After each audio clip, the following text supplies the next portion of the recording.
So today I'm interviewing Malvin Kamara, the MD, founder of Vallum Associates, a specialist recruitment business in the energy and utility space and newly into financial services. But this guy's a bit different. I worked with Malvin for 3 years in my previous recruitment career in London. He used to sit next to me for a while and was an absolute character to be around. An ex-professional footballer, friends with celebrities. The guy's got an interesting personal life. And when we were in recruitment together, he was on the way up in his career. I'll be honest, he was just starting to do some big deals when he quit to start his own recruitment company. And I've kept in touch with Malvin. I even worked in a co-working space around him when we set Hoxo up. But I've been dying to find out. I didn't actually know the reality of his story and why he did it. So today on The Rag, I want to interview Malvin and tell the story about how and why he started Vallum Associates. Malvin, welcome to the Rag podcast. Finally, it's been a while. I've been waiting for you guys to ask me to come on this. I've been livid, in fact, every time I see one go up. Mate, I've been letting the audience, get used to me a little bit. Hear a few stories before we brought the big man onto the radio. I'm hoping I don't disappoint. Nah, mate. Well, look, Malv, cheers for coming in. Appreciate it. You are the first episode recorded in our new space. What do you think of the office? It's fantastic. You like it? Yeah, I'm blown away, actually. I might have to get the number and see if we can move next door to you or something. Well, you literally, for those of you who don't know, obviously we'll go into a bit more detail, but Malvin and I used to work together in the recruitment industry. So we worked together for, about 3 years or so? 3 years, yeah.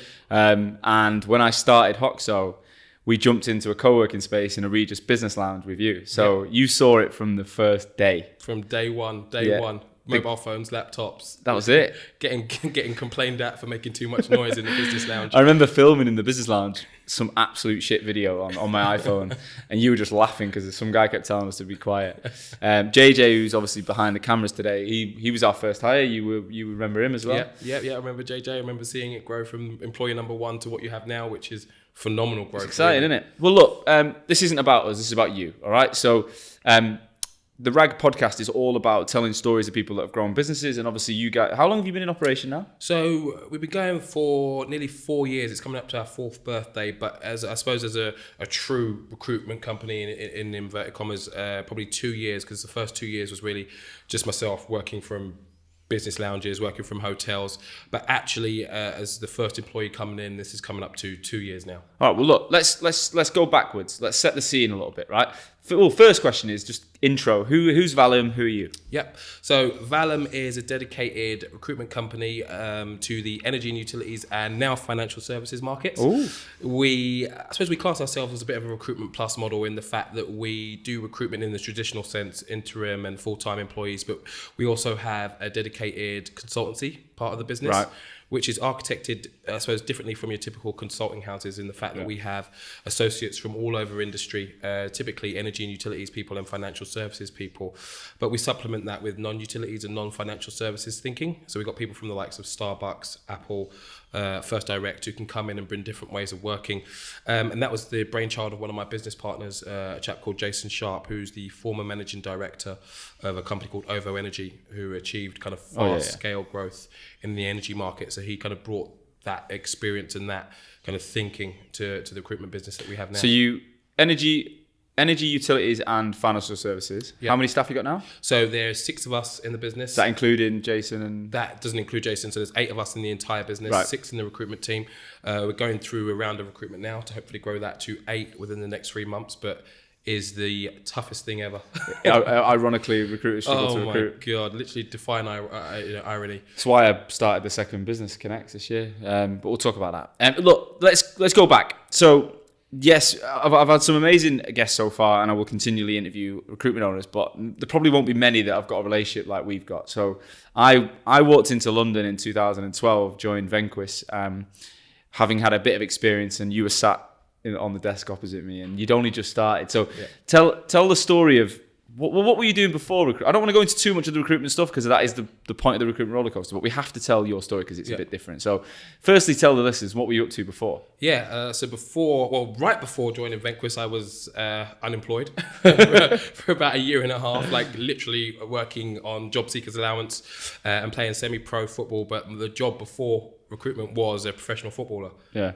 So how long were you a footballer for? From leaving school up until the age of like 27. Right. Applied my trade across like the Championship and League One, across a few different clubs. Mainly in my professional careers, it was Wimbledon, and then obviously made the move, the controversial move up to MK Dons with them, and then left there and went to Cardiff, and then after Cardiff went on loan to Port Vale, and then eventually settled at Huddersfield for a couple of years. So some Premier League teams like later on, really? Yeah. Unfortunately, they weren't Prem when I was there. Otherwise, I might have retired on the beach or something. But a lot of the clubs that I played for went on to play in the Premier League. And do you put yourself down to a little bit of success? I think so. I think define the culture and set them up. If Warnock stays up this year, there's definitely an element that you're involved. All down to Malvin. Not Kamara. Huddersfield. Absolutely, you can't take any credit for that. No, I disassociate myself with them now already since they've gone down.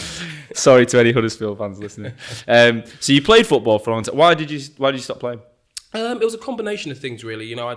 I'd lost my passion. I think a certain manager came in. I won't name his name, and literally, the culture of the company that I was working for at the time. Say company. Yeah, I'm in business mode. Yeah, the club I was playing for. But it's similar though, right? It's not that different than a business. Exactly the same. Yeah, because the parallels are. There's so many people who say want sports people. I always think, well, there's no guarantee that if you can play football, you can pick up the phone and recruit or do anything else, but that competitive nature there's some transferable stuff there. 100%. I think everything, now that I look back on the career that I've had to date and my skills as a recruiter, everything that I do is based off of, the foundations that were laid as a footballer. I think I even wrote a blog on my LinkedIn about it. Everything that I have in terms of, when I get rejected, it's water off a duck's back to me. It always kind of has been, even in the early days when, that might have impacted me. And I saw a couple of people that I started with who it tended to impact them a lot more than myself. I was just kind of, on to the next one. It's like one equivalent of a bad game. You forget about it and you move on. So why did you go from football into recruitment? How did that happen? It was the only people that would take me, to be honest. Coming out of football, and it's something that I talk about with all the footballers that I know at the moment. The industry doesn't really set you up for success afterwards.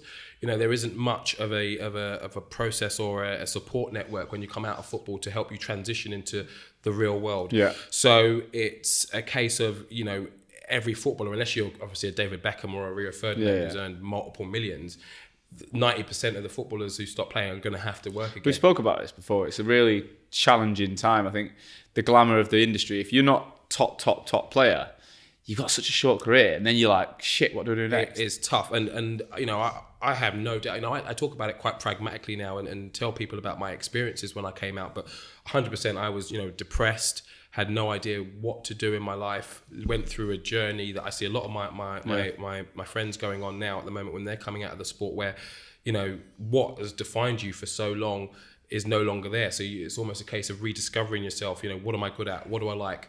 Why do people like me? And a lot of people that you're hanging around with at that, during the course of your career, they start to fade away pretty quickly. Once the showbiz lights. So how the hell did you get into recruitment, Vanquish specifically? But how did you do it? Yeah, it was a case of I did some odd jobs. I kind of just looked at myself, sat down, and said, okay, right, what am I good at? And I've always had a knack for dancing, going in a social environment and flourishing. Again, I've got to stop there. Like literally, if anyone saw my Instagram today, I filmed Malvin coming into the office and he was dancing on the way in. The guy's like a real life Michael Jackson. Reincarnate, I believe. Yeah, we'll get you on the camera at the end of this. But when it comes to dancing, that's one element. But the communication of you just going in and opening doors. That was it. I was never one who was scared of apart just go up and talk to people. And then, by the time I'd left, I'd find that I was talking, saying bye to everyone. And everyone was like, give me your number kind of thing. So it was looking at that and saying, well, how can I transition that skill set into a work environment? And sales is obviously the recurring theme that kept coming up. So I did a couple of sales jobs. I worked for selling TalkTalk Wi-Fi for about 3 weeks. How did you get on with that? It was terrible. But, I look back at it and it taught me so many skills. The phonetic alphabet, knocking on doors at 8 o'clock in the evening, and that perseverance of working late. I did that for 3 weeks in Yorkshire. And, if we're talking honestly, yeah, exactly. Being, a young black male in really rural areas. Oh, right. You know, knocking on doors at night time. Oh shit, yeah. I had to build. Well, I did that. pretty You know, I quickly. did that stuff as well, selling charities in Yorkshire, knocking on doors. Exactly that. Life changing stuff. That rapport building that it gives you, even in that short space of time, you learn pretty quickly to open and build bridges with people. So I did that, and then I went into selling solar PV in effectively a call center. And I did that again for about a month, and that was kind of reading off scripted sales pitches, and you know, I soon realized that isn't what I wanted to do. I wanted something that was a bit more dynamic, and then kind of recruitment kept coming up. So I met a chap, really good guy, actually still a good friend with him, a guy called Paul Kelby, who sat me down and had a chat with me and started. Madison Warner. They were the ones who placed you at Vanquist, were they? No, they didn't place me, but Paul was kind of, even though he didn't place me, he gave me a lot of advice in regards to what recruitment is, how to get a job in recruitment, and you know, the kind of career that you could have. And that was when I was just like, right, that's what I want to do. So I started interviewing everywhere, and actually when I got the job at Vanquist, I didn't even know I'd applied. They called me up and invited me. Was it Gumtree or something? I don't even know. I wouldn't even know. I was just applying everywhere. So then you got in there, and if I remember, you joined a few months before me, so it was early middle of 2012. It was the Olympics when I met you, the Golden Olympics in the UK. Yep. And I just remember I remember thinking when I first met you that you had some real talent, but you didn't have a clue what you were doing. And you were, in some ways, you were hilarious, but you were quite scared of it as well. Yeah, not as Scooby. Like, you remember that time when you put the phone down? Tell the story about that. I put the phone down many times, many times. Like, you know, I'd call people, and if there was someone that I was particularly trying to call off this, at the time I was given a call list to work through, just to work on my pitch, work on talking to people. And there was this pretty senior guy that I'd been trying to contact for a while. Maybe for a good 6 weeks, and eventually he picked up, and literally I was so unprepared, I just hung up on him. So basically you were just ringing him out of routine. Oh yeah. And then you didn't actually want him to answer, did you? Didn't want him to talk. I had no idea what I was going to say to the guy, and you know, that was my my first really 3 months in recruitment was like, what on earth am I doing? I remember like thinking, if you can get through that, I remember thinking you're gonna be class. And then the next, about 3 years we worked together, and I remember you started to really navigate into this energy space, because we used to recruit change management. I was in the insurance side. We had a couple of other teams, financial services, retail, and then there was energy, and it was basically just you. Yeah. What was that? I mean, how did you do what you did? Because you didn't really have any support. Like, I remember having boss Claire; she was great. We had contacts. Barnaby on the financial services side, and then there was just you. Yeah. So what the hell did you do? You know, I think it's the best thing that could have happened to me in terms of, I undoubtedly I wouldn't be where I am today if that hadn't happened. And you know, I have to give all thanks to Steve Garner, who was the MD, because at first, you know, when I first joined the company, I hated his guts.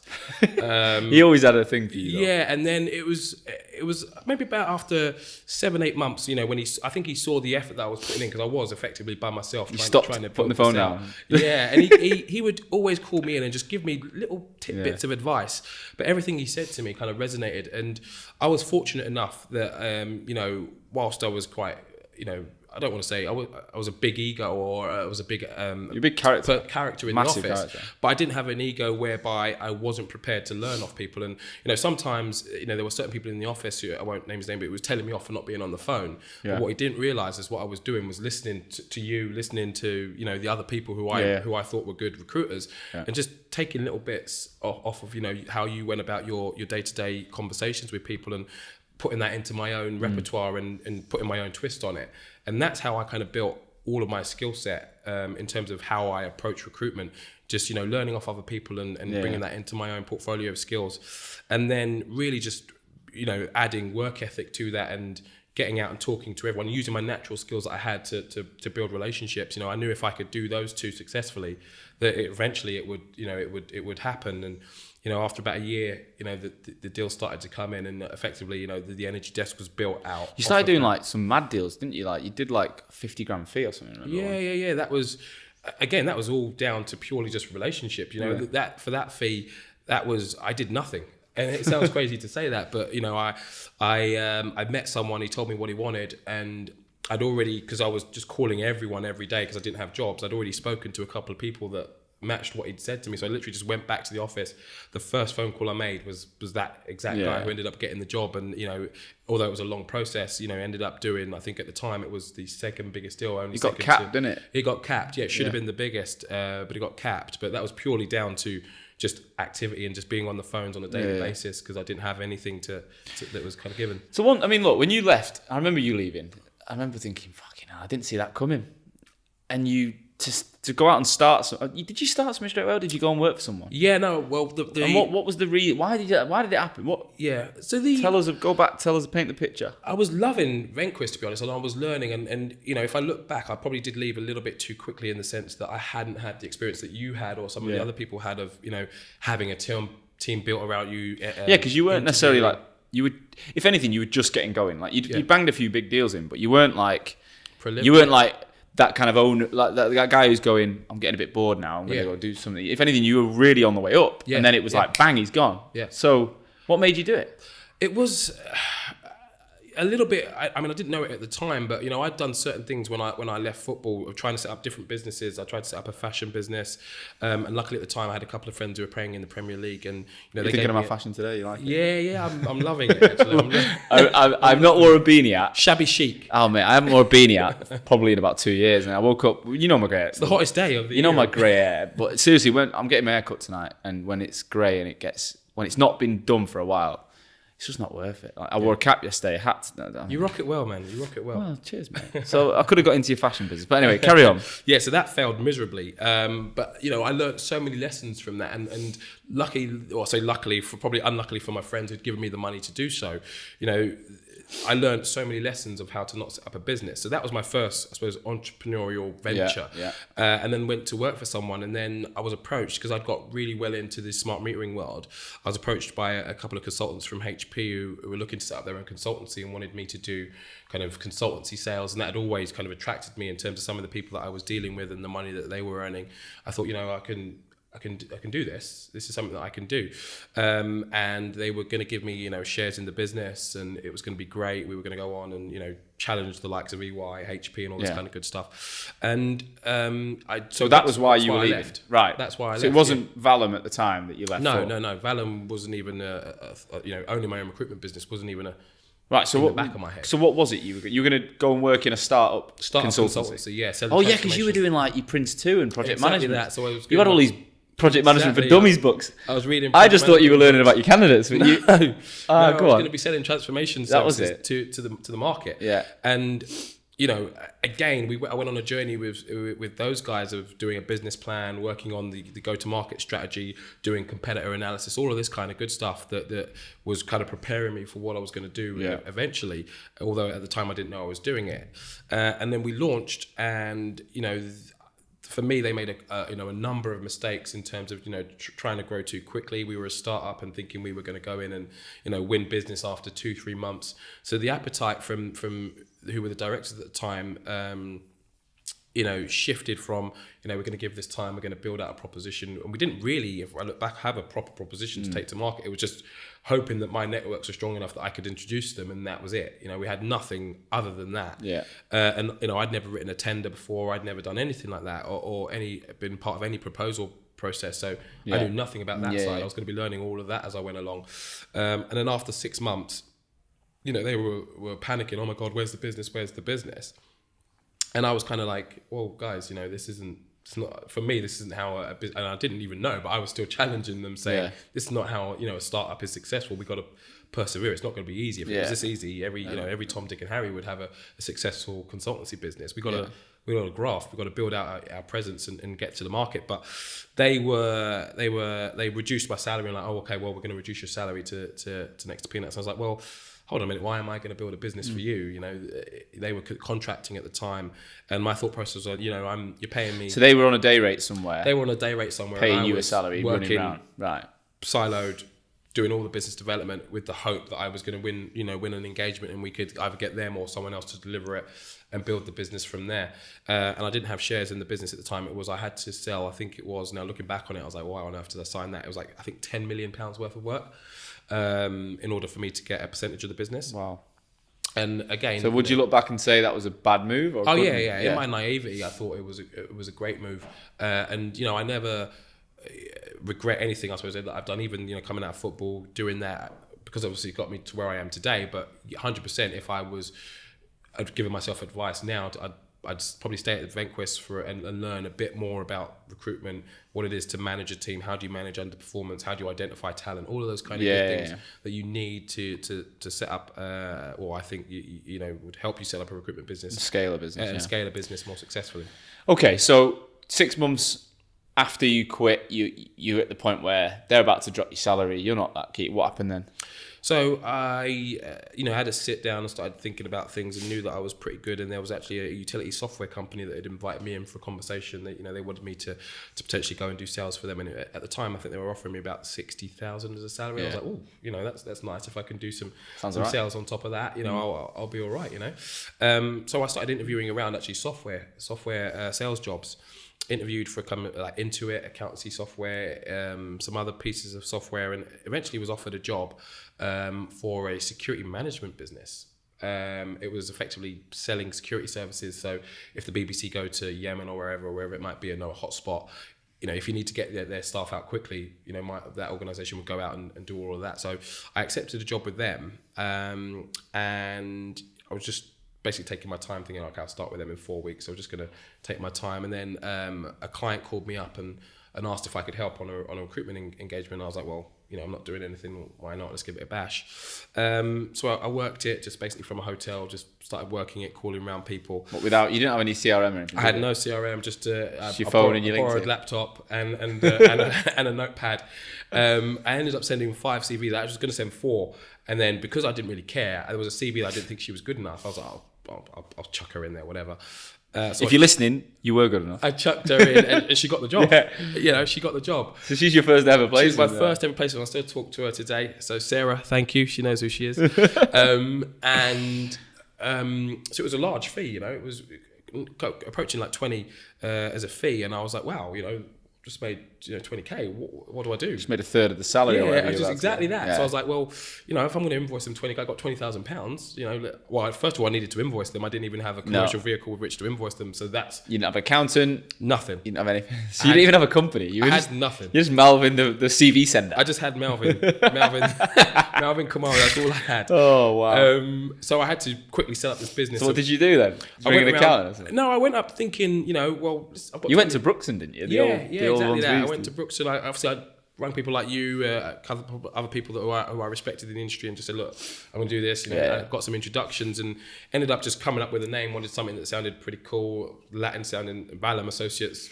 Is that why? How did you get? Everything was trademarked, and it was everything that I could find that wasn't trademarked that sounded okay. So I trademarked it. So there was no overly sexy reason. No, nothing. I didn't have a dream. Nothing. I just needed to invoice this money, so that was it. So I made the company name and just thought, well, let's give it 6 months. And this all happened in the 4 weeks before you started. 4 weeks before I started. So what did you say to them? So I called them up and said, I'm sorry, I'm not taking the job anymore. I'm really glad you didn't take that job. Yeah, I am now. In hindsight, I'd be a bit disappointed. I probably wouldn't still be there. No offense to anyone selling security services, but mate, you got to stick to what you know. Yeah, no, that's it. So yeah, I invoiced it and then thought, well, let's give it 6 months. And then when was this? Can you remember what month? This was 2015. What month? We're talking probably just before maybe June, July. So I think the company was incorporated June, July time. 4 years ago. Really. Yeah. So that's exactly when it was incorporated. It was either June or July, one of those 2 months. Yeah, I remember this. Yeah. And that is when I said, well, let's give it the rest of this year. Let's see what I can do. And then over the remaining 2 quarters, I think I did 30 in each quarter. And then I was like, wow, I'm rich. I've got 80 grand here.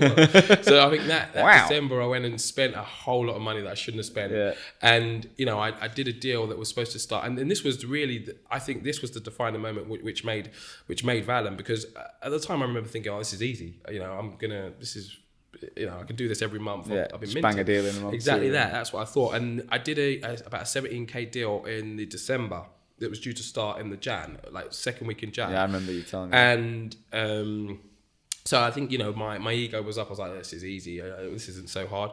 And then I imagine you did a lot of dancing that I did a lot of dancing in December, spent a lot of money, and then put a bit of weight on the old literally, I woke up Sherman Club. January 2nd to literally the first email was from a client, and it read, well, this is unexpected. And I went down the chain, and it was that 17k placement that had emailed the client directly to say he wasn't taking the job. But he didn't tell you? Didn't tell me, he just emailed. Is that because you were out dancing, or did he maybe probably tried to call me, I just didn't answer.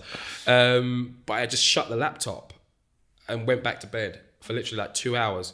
And it was during that 2 hours that I was like, I'm going to build a company. Yeah. That was literally the defining 2 hours. I was like, right, this isn't going to sod it. Yeah. I'll replace that role, and I'm going to now go and build a company. But at this point, you still didn't have a CRM, did you? Didn't have a CRM. So how the hell did you build for 6 months without a CRM? What were you doing? Notepad and a pen. And then so you were just writing names and numbers and then your mobile. Yeah. GDPR wasn't in force at the time, so I just had a ton of. I don't think it would still get you for having a black back. No GDPR officer's going to come and check your black book out. So I literally just had that. I just had a notepad and a pen and a laptop and a mobile phone. Yeah. And then that's after that happened, when I lost the money, I said, like, let's get a little bit more slick. So I ended up, I still also wanted to obviously let's get bullhorn in. Yeah, let's go real serious. No, I didn't even get bullhorn. Yeah. I got, I think Sugar CRM it was a free, Sugar. Yeah, a free CRM online. Yeah. Everything was free because I wanted to control the cost, because I knew I wanted to save up to get staff. Yeah. And it was at that point that, I started to take things seriously, and I spoke to Jason Sharp, who is now my business partner, and said to Jason that I've been going for like 5-6 months. I'm looking at and I wanted to combine the two experiences that I'd had of selling consultancy for a short space of time and doing recruitment as well. So spoke to Jason about it, and that's when we really got serious. So he was like, look, I'm in.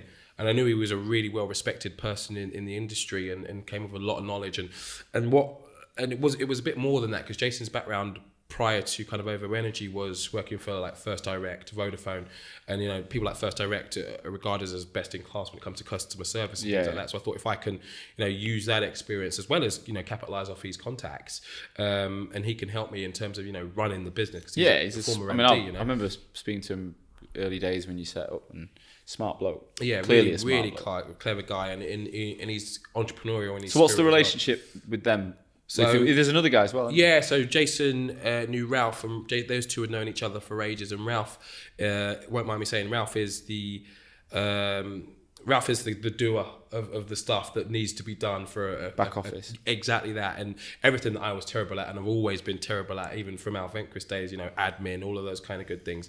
It was always things that probably would today still fall by the way. You need a PA, mate. Have you got one? No. You need one who just books you. Because again, let's go off topic a little bit. But Malvin is just like he's the one guy. I'm surprised you're here, mate. Because the amount of things I've invited you to over the last 7 years of knowing you, and you've pulled out of about 85%. Yeah. You better be at my wedding. I'm there. You pulled out the stag. Is it free food? It's definitely free. Okay, yeah, I'm there. Yeah, you pulled out the stag. Yeah, apologies. Yeah, shock. we literally wrote down the numbers, the names. Me and Amman was like, put a big X next to you before we even sent the invite. But you better be at the wedding. I'll be there. But you do need someone who's helping you with the. I need it myself, because it gets fucking hard. Doesn't it? It's a lot. It is a lot. Even sometimes, and I'm delighted that I've got Ralph. So he just looks after invoicing, contract, tax, VAT, everything. compliance, GDPR, all that stuff, falls to Ralph. And Ralph is, that's his skill set. Ralph, me and Jason are, I suppose, for lack of a better word, the showmen. Whenever we go client out, facing. we go out and we talk to people, and that's our skill set. That's what we do. But then Ralph does, I suppose, for lack of a better word, the ugly stuff, but the stuff that is essential. For that's how you grow a business and not just be a self-employed sales guy. Exactly. And I'm again going back to, I suppose I am blowing my own horn a bit, but knowing what I don't know is a skill set that I have, and I know that I'm not good at that stuff. Yeah, that's important. I think that's really important to know you're good at what you play in the right seat, right? Play in the right position. So 6 months, you started Vallum, you then got to the January, let's say, you're in bed, you're going, I'm going to grow it. You got in touch with Jason and Ralph. So then what happened after that? So then in 2016, which is when the business started to take a bit of shape. Yeah. How has the business gone since then? We've transformed completely because, as I said, when I first started, I was, getting logos designed on people per hour, whatever it was. I had a lady in Singapore design my logo for £15. We went through a whole kind of rebrand using Jason's expertise of kind of branding, customer journeys, and all that kind of good stuff. So, we developed the website because for the first year and a half, didn't have a website, had no online presence. So we went about building out the website, really flushing out what the proposition was. And it was the first time I had even come across anything like a mission statements, a culture, vision, all of these kind of stuff. We went about setting out. Have you done that now? Vision. We've done all of that. We did it back in 2016, and it was things that I wasn't even aware of. And that was all kind of Jason. What Jason brought to the table was, what are we trying to achieve? What's our culture? What do we stand for? What's our mission statement? So we went back to the drawing board, and whilst I was still doing the BAU in terms of recruitment, as a leadership team or as an executive team, all we started to do was build out who are Vallum, what are we going to do? How are we going to do it? How do we want to do it? What do we stand for? What are we going to look for in our employees? And that was what really 2016 was about.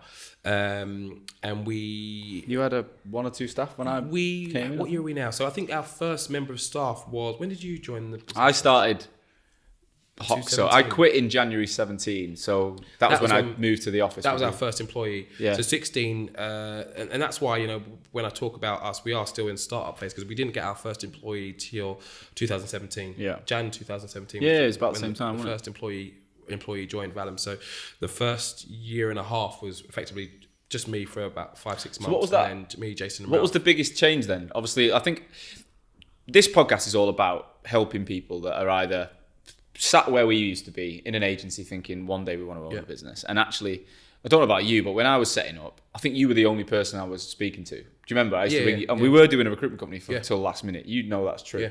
Yeah. But you couldn't ask your boss because it's not. Yeah. There's nothing out there. Like there's a few companies now that are pumping out content, but there's fuck all out there for people. Yeah. And what I want to do is educate those people that are actually sat there now thinking, right, next year, or the guys that are in a similar boat to you, maybe a bit smaller, maybe even a bit bigger, who just want to hear other people's opinions because they don't know enough.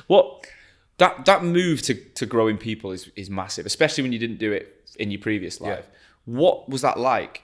And what have you been through with that? It still is to date the toughest thing in recruitment. There are many recruiters, you, me, many out there, probably thousands who could work from their bedroom, work from a hotel and make good money, make anywhere from 100, 400, 500 grand a year, easily. But to build a recruitment company that A, can attract people, but B, retain people and C, have good people, wow. That is the toughest thing. And other people might be a lot more natural. And as I said, I'd never done it before, so it's still kind of I'm going on my. So what was it like at the beginning when you hired the first few people? It was I didn't sleep for the first 2 nights when the first girl was joining me because I'd never done an induction, I'd never trained anyone, and she was coming with a little bit of experience but not a lot, and I was worried about is she going to enjoy it? We were working from the business lounge, is she going to think it's rubbish? There were all these things that were going through my head, and I was just trying to figure out what am I going to have her do? How am I going to get her up to speed? Yeah. And the first few people that joined the business, I actually bumped into one on the way over here. The first few people who joined the business, I look back on it now and, we weren't setting them up for success because we had no, the vision wasn't defined. The culture wasn't defined. I didn't know what I was doing by way of leadership. I was kind of just, here's a laptop, here's a phone, do what I do. Yeah. And hope that people would have what I had in terms of just, okay, I'm going to watch him and I'm going to copy him and I'm going to do what I do. That's what my hope was. I was hoping it was kind of. But I think it's a bit like playing football. If you think about, I used to be a PE teacher, and back in the day, I found it really hard because when you see a kid can't kick a ball 15 yards to feet, and you took that. I mean, I was not your level, but I was a good player as a kid and still naturally just picked it up. It's really hard when someone doesn't do that. Yeah. Like I actually gravitated towards the kids that were decent at football and the ones that were awful, which is who I probably should have spent more time with, I struggled with. 100%. And it's the same in recruitment. And it's the same in any job, but the guys in recruitment that, I remember having a lad at Venquist, I won't name his name, not that he's listening because I know he didn't stay in the industry, but I remember thinking, like, he can't speak. Like, I was in a room with him, like, telling him how to, not what to say, how to say. And he's like, stand up, make noise, I've had a couple of those. What the fuck am I doing? But just saying certain things, it comes so natural. And most owners are the people that had that. Yeah.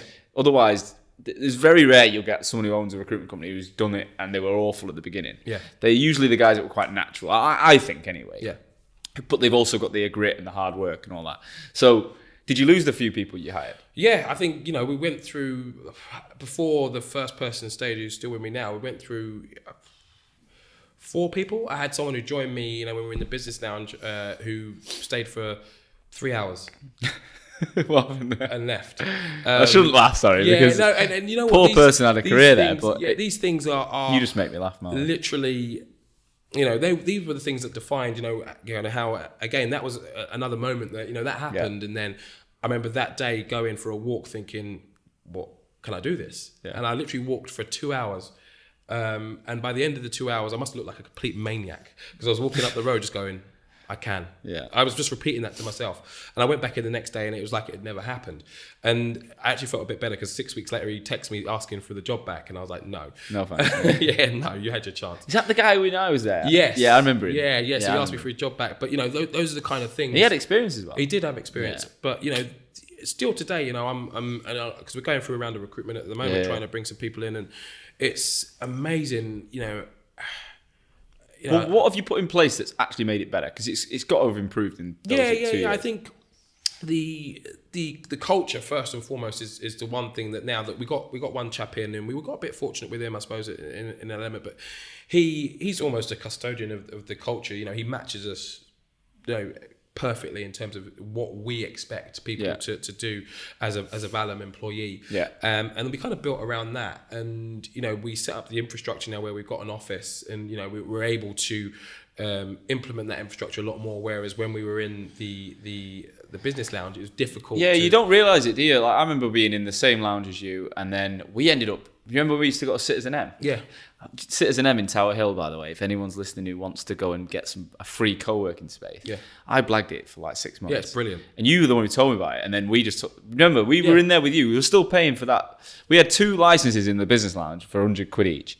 We had about 11 people in there for a bit. Remember? You were like, who the fuck are all these people? Took over the whole of Mate, we in 6 months, we had so many people. No, that was in Regis. So then we started going to Citizen M. And then I started spending more money on coffee for everyone every day than I would do. And then we got an office. But having your own room, even if it's a tiny room with a whiteboard, you start to create a vibe, right? Makes a huge difference, you know, to things even just like working late. You know, in the business lounge you couldn't do it; you got kicked out. So you know, you weren't able to show the people this is what you need to do to be successful. You know, work till 7, 8, 9, 10, whatever it is. You know, you weren't able to do that in the business. It's also carrying your bag around every time you go anywhere. You know, little things, nuances that you don't realize are having an impact on your employees and probably, you know, demotivating them to be successful. So, you know, moving into the office was a big thing for us when we moved into our first space. And then just really, you know, everyone who joins now, the first thing, but even before, you know, can this person recruit, the first thing they see is the way that people work, you know, and there are people who probably join me in the future, and, you know, 1 or 2 people who have been with me recently who don't match that, and ultimately I know if they don't match that, they're going to fail. You know, and so that's the first thing that they have to do now. Even, you know, how do you describe the work ethic? You know, it's one of those where we're trying to be a little bit, and I suppose a lot of probably agencies say this, but we're not, you know, KPI driven. Where, don't worry, we monitor those things, but it's more so what I'm looking for is almost try and recreate the football environment whereby you have pride of your own personal performance, and it's that drives you, not someone, you know, with a big stick or the sword of Damocles kind of hanging over your head. It's, you know, I want to be the best. And if I want to be the best, I know I have to put the graft in. And those are the kind of people that we're looking for. You know, those self-starters who don't have to be told, you've only sent 4 CVs this week. How are you going to make placements? It's, oh my God, I've sent 4 CVs. I'm staying here till 8 o'clock, 9 o'clock to make sure I get more CVs out. Those are the kind of people that we're trying to bring into the business. And we're trying to mix old and young, because obviously both bring different skill sets to a business. So we're trying to build that core team now, and we've got a chap who's just joined who again fits us culturally perfectly, and he's taken ownership now of the sales team so that I can go out and do what I do a bit more. Yeah, I was going to ask that. Like, what's your role evolved into? Are you still as billing day to day as you were? Yeah, I'm still billing day to day, but now I'm trying to support the team a lot more and help them develop as consultants. Because before Paul started, and that was the main driver for Paul starting, what I found was I was having to work, you know, from 8:30 till 10, 11 at night, all of my weekends, on my holidays, because I was managing a team, but then also trying to maintain doing 20, 30, 40 a month to keep the cash flow going. And, you know, in the first year, I think I lost 2 teeth through stress of trying to, you know, manage all of that. And Paul's come in, and instantly it's taken a lot of pressure off me to who's Paul? Is he experienced guy? Paul's been in it, God, you won't mind me saying, probably about 18 years. So, you know, he's... you know, someone who's come in and has taken a lot of that pressure off me, and now the team can go to him and say, like, what do I do in this situation? What do I do there? And bounce off him for that, so I can kind of... One thing you've got to, I would advise, I mean, again, this is about you, but like if you listen to an episode I had with Matthew Eames, who was one of our biggest competitors back in the day, or mine anyway, I found his podcast, his episode really cool and really interesting, because although he's built a business that's like 160 employees over like 5 locations and stuff, he's no longer the kind of day-to-day manager of people. He's got a CEO now, and he's moved out into more of a sales role again. So I'm sure he managed to grow a team, like with the problems that it brings, but he actually identified that he's probably best suited to be in front of clients, 100%. Even 15 years in. Yeah. And I think I'm probably similar to that, and I think you're probably similar to that. It's like 120%. You know, it sounds like you're going to get to a position where you'll hire that people manager who's fucking awesome at it, and that's what they live and breathe. Yeah. And you can then do what you're best at, which is dancing the night away. That's why Paul's in, you know, effectively, because, you know, again, knowing what I don't know and what I'm not good at is, you know, am I that person who's going to be in the office, you know, all day that people can come to, and I'm going to manage them, do their one-to-ones every week? No. That's not who be I honest about it. Yeah, that's not who I want to be. Man up and work. Find someone who will. Exactly that. And you know, that's what Paul does now. You know, Paul helps the team. Paul does the one-to-ones, and I've just gone back into. You'll make more money. You'll be happier, and you'll be the figurehead for the business, right? Exactly that. So those are the roles. That's what my roles now become, because it was morphing into that other guy who was, you know, that manager of people, and one, A, because I've never done it before, and B, I don't enjoy it, you know, having done it for the short space of time that I have, and C, I don't think I'm that good at it. You know, so, you know, that's what Paul's come in to do, and now I'm just doing what I do, getting out, meeting clients, and trying to get them on board to work with Vallum. So one of the questions I get asked a lot by this startup, I get a lot of calls from startups, and I get a lot of emails and messages on LinkedIn now, and they ask me all sorts of stuff. How important is brand? How important is your website? Do I need to spend lots of money on these things in the early days? And my answer is always not really. I think brand is really important if you get it right early on, but you don't have to spend thousands on it. One of the questions they always ask though is like, genuinely, what should we, like a new recruiter, what should I expect to earn? Yeah. What do startups make? Like, how has your business performed financially, without going into too much detail? And has it been smooth? Has it been plain sailing? Or no, it's been, you know, up and down, and largely. And I think I went on some training actually last year, and the business cash flow, you know, particularly over the first 3 years, it was all dependent effectively on me. Yeah. You know, what can Malvin Kamara do with a little bit of you know, people adding to that, and that's the journey that we're now going on. That me and my partners have identified as, you know, we can't sustain a business. It's not sustainable. Anything can happen to you as well. Exactly. Right? You know, if, touch wood, I don't want to go anywhere, but, you know, if anything should happen to me, the business would effectively, you know, cease to exist in its current form. So that is our big push. And again, you know, bringing on people like Paul, and now, you know, getting strict about who we bring in, who, you know, want to achieve the best for themselves ultimately, and then as a byproduct of that, the business does well.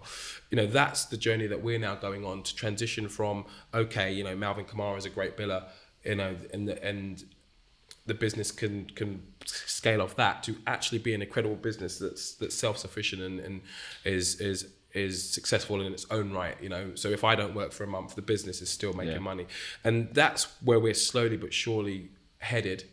Touch wood, you know, and I think that is, I mean, I don't know about other recruitment owners, but I think that's the journey, particularly if people do it like I do. Don't get me wrong, if me, you and Amma were to do it, it's different. You got 3 people who you all know, all 3 can bill, you're all contributing towards. Good old Amma. Yeah, you know, you're all contributing Amma's become your, what's he called? Ralph. Yeah. He's not quite like that. He's actually doing some sales quite a bit at the minute, but we had a really, I mean, I'm actually interested I'm going to plan to actually interview Amma on the podcast, because he's the guy behind Hoxo no one really sees. Like he's my right-hand man who he was a recruiter with us at Venquis, and then we made a decision very early on that one of us had to do the bit that you said. Like rather than getting an outsourced partner, we were like, do you know what? And that ain't going to be me. Yeah. I'm not fucking detail oriented to that level. I'm as good. I'm as kind of, he's the sounding board. He's like, he doesn't show emotion. He just gets shit done. Yeah. That's Ralph. Yeah. Ralph. Yeah. Ralph like if we do have a great month, he doesn't get that excited. Numbers, and if we have a bad, whereas I'm I've always been learning about how to manage my emotions, but you can still tell by my big head what's going on. I'm exactly the same. But I'm thinking of getting him involved in a podcast. But you're right. I mean, you were saying if it was 3 people of experience at a certain level, and there's a lot of most of the people I speak to actually have started a business in groups, and I mean I've enjoyed having business partners. I think early days it was really good, but you think that would be a bit different in terms of financial? I think specifically to recruitment, you're able to scale a lot quicker because if you've got 3 of you, you're able to do probably even between 3 good recruiters, you can easily do 100 a month. Yeah. And then with that capital, you're able to bring in other people, and it's a lot easier to But when it's one person who is doing that, and obviously I know I've got partners, but their skill set isn't doing the business usual. As I said, Ralph's doing the operation. Jason is helping us build that brand and getting out in front of clients. But effectively, it was me for the first, I said, year and a half, just doing the day-to-day recruitment. With someone, and whilst I was good, as you start to bring in, people who are draining on the customer, sooner your monthly expenditure is 20, 30K a month, well, that's my billings. So all of a sudden we're cash neutral. Yeah. And, we're not really making any profit. So it becomes a case of turning the handle and, well, why are we doing this? So that's the journey that people like me, who have started by themselves, who are that single recruiter who want to build a company run, that's the typical journey that they will have to go on to say, right, I'm good at doing this. I know I can build 20, 30, 40K a month, but as my monthly expenditures are fixed 30K a month, pressure's what on. do we do there? Pressure's on. So if I don't build, if I have 1-2 bad months, which can easily happen to anyone, I went in 2016, I went for 3 months without billing anything. Wow. And if I cash reserve, and if I'd have had the overheads that I had at this moment in time, the business would be kaput. We'd be going into having to lend money off people. So that is the journey that a one-man band goes on to transition from being that one-man band to being a successful recruitment business. I think that's really important and really useful, mate. I've got a couple more questions. We've got 10 minutes or so. What's a typical day like for you now?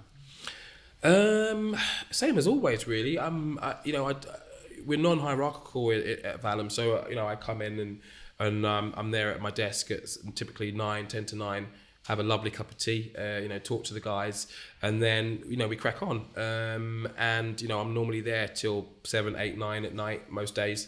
And it's just really doing business as usual, doing a little bit of, largely the recruitment on a day-to-day basis, but then I'll tend to dip out of that sometimes and, have meetings with the likes of you, have meetings with the likes of Interview. I was going to mention that. So those things out. It sounds like I've been talking to you about what we do. And look, I think it'd be a good question for you about us, and I don't want to keep talking about me, but you thought we were mental when we started this. I thought you were absolutely crazy. Yeah, you were like, this is not going to fucking work. You're going to do recruitment. Absolutely. We had loads of people say it. But the reason I'm asking, it's not about me, but I think in 2 years, shit's changed so much. Like the amount of videos on LinkedIn now, the amount of content people produce, it's just, recruiters starting to get it, I think. The industry's starting to change. I'm really glad we got in when we did, because hopefully we're going to be that, I want to be that name that everyone knows is related to it. But another brand, this Interview, they were our first ever client, I think, or one of our first 2. Thank you for introducing me to them. Yeah, well, you've recently signed up to their platform. I love those guys, Andy, Rich, Jess. They're awesome. What's your plans like? Now that you're getting video into the business, what are you hoping to achieve now? Yeah, so actually, strangely enough, on the Interview thing, because when I think it was last year, I messaged Jason and I said, look, we were always about kind of standing out from the crowd, so we wanted to put some money aside and build a video platform, a video interview platform. So I messaged Jason and said, look, it'd be good. Build one? Yeah, we wanted to build one ourselves. So, and I mentioned that to Jason, and Jason said, funny enough, and he sent me a document. So Jason and Ralph, back in 1997, when it was all desktop based, had a business plan called Your CV Talks. And it was effectively Interview, but 10, 15 years ago, whatever it was. But all kind of desktop-based video CVs. Wow. And so when you introduced us to Interview, we got it straight away, because it was something that we were looking to do ourselves, and we actually got costed up, and we just didn't want to divert the cost from the capital from the business while we were trying to scale Vallum to do that, and we thought it would just be too much to take on, so that's the reason we didn't do it. And now in hindsight, I'm glad we didn't do it, because Interview have done a great job, and I don't know if we could have built it that well whilst focused on trying to build a recruitment company. Yeah. So it's perfect in terms of what we stand for and how the service that we're looking to provide to our clients in terms of. Is anyone else in your industry using a lot of this stuff? I don't know if any of our competitors are, and I hope they don't listen to this because they'll jump on it. But we've just signed the first client up to it last week, and we're waiting for feedback on how that goes. But I mean, they got it straight away, and we've got a couple of other people who I've spoken with who are all chomping at the bit to sign up on it. So while we're rolling it out, we're not going to go to everyone because we want to make sure that we know what we're doing. Get it right. Yeah, get the bugs out of how we those processes and implement that properly into the business so that everyone knows what they're doing, and then do a mass rollout. But it's definitely, I think, going to improve the service that we're able to provide to our clients. 100%. What's the future for Vallum? What are you trying to achieve now? I think it's really just to become a market leader. That's everything that Hard to manage that stuff though. Yeah, everything that I've done has been pretty organic. So I'm not one who looks at a 3, 4, 5, 10-year forecast and says this is where I want to be. I'm all about kind of the here and now and just trying to be as successful as possible. I think that's what drives me. Even in my football career, it was just, okay, let's see what I can do in this game, and we'll take it day by day and see where we end up. And whilst I appreciate you have to have some sort of planning to be in business, we never tend to look beyond kind of 3 years. And I think over the next 3 years, we want to potentially open up another office and get to a decent size of say 20 to 30 staff who are all doing well. But we realise that we want to take our time to do that because we don't want to have people who are just. Yeah, you can hire. You could get to 20, 30, and then you've got to do it with an infrastructure in place. Exactly that. Yeah. So we're trying to build it stage by stage, really. So by the end of the year, we want to be at least 10 in the office, and then really go where we go from there. And this is the first year that we've got, say, kind of a that £1 million target. So it's a big year for us, and hopefully if we achieve that, we'll be able to kick on next year and see what we can do. You can do it. What's life like outside of work? Because obviously I know you've got family up north. Is it near Leeds, Wakefield way, isn't it? Yeah. How the hell are you managing that? Life must be. You're already working mad hours. Yeah, I'm used to being on the roads. To be honest, I'm used to. So how do you live it? What do you drive down on a Monday? I come down on a Tuesday, right? And I'll go back on a Friday. And through Tuesday morning, is it? Yeah, Tuesday morning. So I work from on a Monday. Like my alarm goes off at 4:30.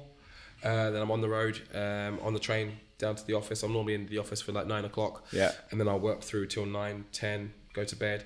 I I've definitely seen my social life have it's taken an impact, and everyone's different in terms of how they deal with things. But I tend to find that, I'll get my head down for 2-3 months. No one will see me. I'll be working in the office from till 9 till 10, and then I'll lose all my energy and I'll just be, I'll just go crazy for like 2 weeks. I'll go out every night and drink way too much.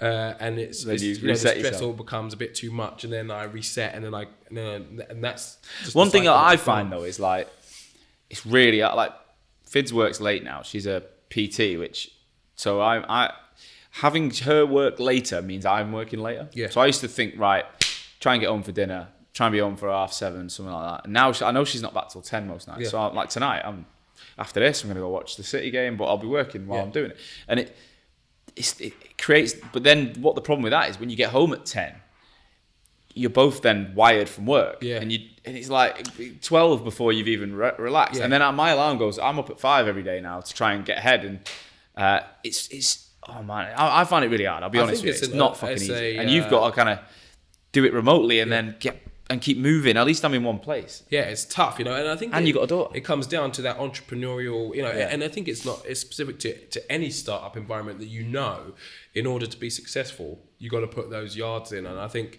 that is those who are wired that way, like yourself, hopefully like myself, and like probably all the other people who have gone through that first 0 to 5 years. You probably talk to some of the people that you've had sat in this very chair, and I suspect. The hours they would have put in over their weekends, over their holidays. I don't think I've taken a holiday in 4 years that I haven't worked on. Yeah. I've missed stag do's. I've missed, I had an all expenses paid stag to LA. Didn't have to pay anything, and I didn't go purely because it was in the first. Mine's not. Mine's couple definitely of years. not all expensive. Mine's pay more for me. Yeah, but I didn't go. Because I knew sacrifice would impact the business. So those are the sacrifices, like your time. Do you want to sell Vallum one day? Is that the plan, or do you want to keep running it? I don't know is the honest answer to that. I think whilst I've got the energy, I haven't even thought about that. But, there are other things that I would like. I think I'm and I'm not embarrassed to say this, and I know the word gets thrown about a lot in this day and age, but I think your archetypical entrepreneur that I have ideas in my head all the time. I've got notepads where I just write down different business ideas. In between your candidates. Yeah, right? literally, exactly. But I've got so many other things that I want to do. So maybe one day I think I probably will and go and do something else, because it's just the way I'm wired. Yeah. I've got another business idea that's related to football. Obviously, I know we discussed a recruitment thing. I've got one that's now slightly different that I'm going to be meeting with a couple of people about actually doing recruitment for football companies. Wow. So their head offices, and as well as, well, we don't know, I need to do a bit more research into the supply chain for match day stuff and all that kind of good stuff, but I'm going to be looking at that as well. So that's going to be coming. Using the network, exactly that, because obviously a lot of my network outside of the day job, in fact all of my network outside of the day job is still within football. So it's using that and partnering with someone who's just about to come to their end of their career as well. Amazing. And using that to hopefully build that company. So we'll see where that goes as well. But Malvin, I love it. My final thing would be, what would be one piece of advice you'd give a new owner or someone who's in the thick of it right now? What would you tell them if they could listen to you right now? I mean, it sounds easy, but just keep going. There are no doubt that I still had it. I went through one literally about 2 weeks ago where I was like, can I do this? And those voices will probably always come into everyone's head, probably come into your head 100%. From time to time, where you're like, is this going to work? Am I going to be successful? It's just ignore yourself sometimes. And I have to remind myself probably on a quarterly basis, just to tell myself to shut up, just keep going. And it's not over until kind of I win. That's my saying that I listen to. I listen to motivational videos every morning now. And that's what I tell myself. When anything bad happens, I just say to myself, it's not over till I win. And that's what I would encourage everyone to think. I love it. Malvin, thanks for coming in, mate. Obviously, I'm going to tag you in all the social posts and You'll be releasing this, but the best place to get you is on LinkedIn, I imagine. Yeah. Are you open for anyone to reach out and ask any questions? Yeah, please reach out. Obviously, boost my network, and if you want to give me anything for free, I'll take anything. Food, drinks, everything. God, and a new notepad, because I think you've run out of space. This will be released very, very soon. So thanks again, and we'll catch up with you soon. Thanks for having us.